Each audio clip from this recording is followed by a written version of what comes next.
So this subject of reptilian jinn, the Western people, because they have absolutely no understanding of the jinn, then they talk about these creatures who are called reptilian, and that this reptilian they occupy many of high society's people.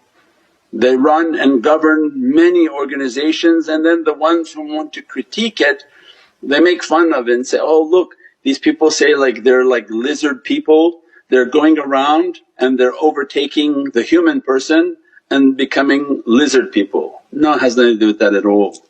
This is a breed and a category of the jinn whom are unseen, and that when they manifest, and they manifest in the nature and in the character in which Allah gave to them of a reptilian form, that they are green, they look like lizards, and they have a different shaykh and different shapes, and they have a dirty nature, violent nature, and that their food are the flesh and bones of mankind.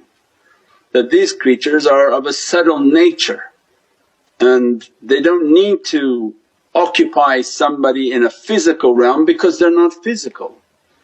They occupy humans by possession, they possess the human being, and once they enter into the human facility or the human being, they overtake all of their faculties of that insan.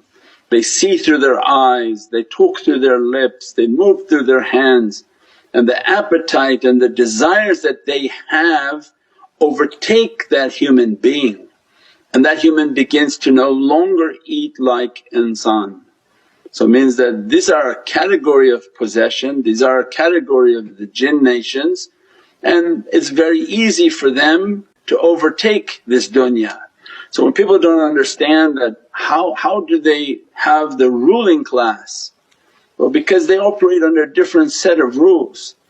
That imagine somebody with hundreds of millions of dollars, and one of these jinn say, I want to take over that person's life. They merely enter into them and they overtake that individual, and now they operate and own everything that individual owned. Whatever corporation he had, whatever home, whatever house, whatever that individual owns, that jinn now owns it, runs it and occupies it. As a result of that, then imagine how much shaitan is running everything, because he has all of those running those big corporations. So we said before, this dunya is filled with maqams and stations. These are stations and rewards from Satan, not from Allah. So that to be in a corporation, to be given a certain corporation, to be given a corporation of a certain size, that is a maqam from shaitan. And to have access to that corporation means that shaitan has given that individual that maqam. What they've done for him and what they do for him, Allah only knows what type of nefarious activities are involved with these people.